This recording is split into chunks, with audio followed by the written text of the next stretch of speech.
तो मेरे मुसलमान नौजवानों को साइकिल के पंक्चर बना करके जिंदगी नहीं गुजारनी पड़ती।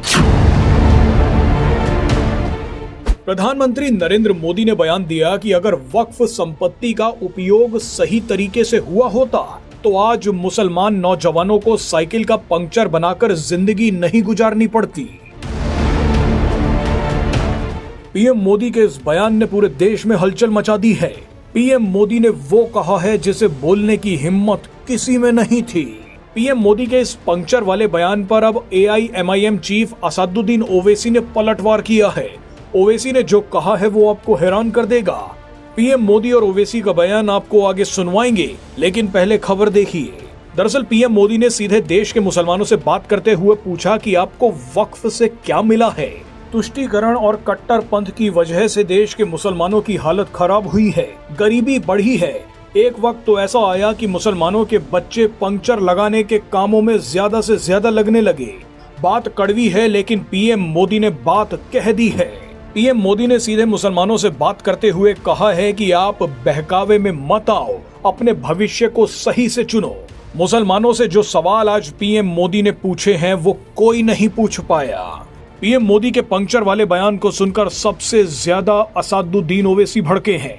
ओवैसी ने पीएम मोदी के पंक्चर वाले बयान पर कहा है कि अगर संघ परिवार की सोच और संपत्ति देश हित में इस्तेमाल होती तो आज पीएम मोदी को चाय नहीं बेचनी पड़ती।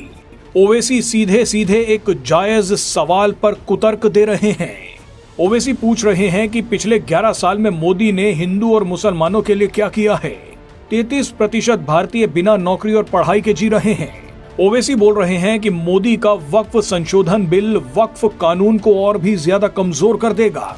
अब ये कैसे होगा, इसका जवाब तो ओवैसी ही दे सकते हैं।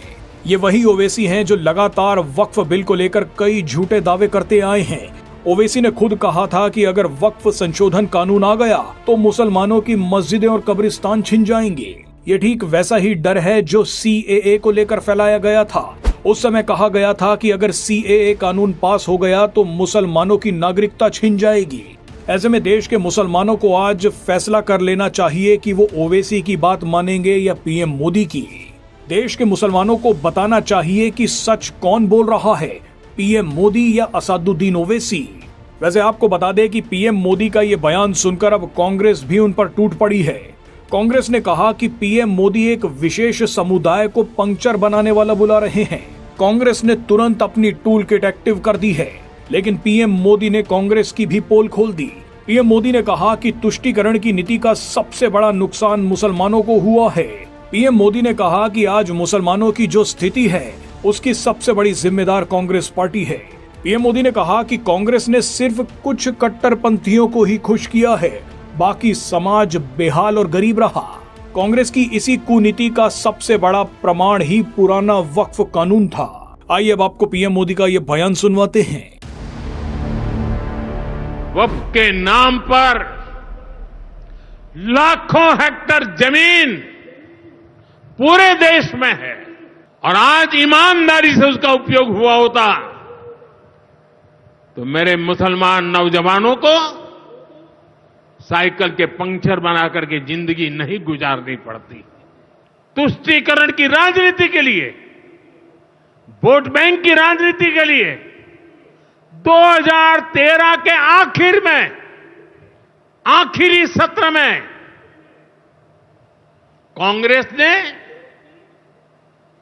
इतने सालों तक चल रहे वक्फ के कानून में आनन फानन संशोधन कर दिया ताकि चुनाव में वोट पा सके। वोट बैंक को खुश करने के लिए इस कानून को ऐसा बना दिया कि बाबा साहब आंबेडकर के संविधान की ऐसी की तैसी संविधान से ऊपर कर दिया। ये बाबा साहब का सबसे बड़ा अपमान का काम था।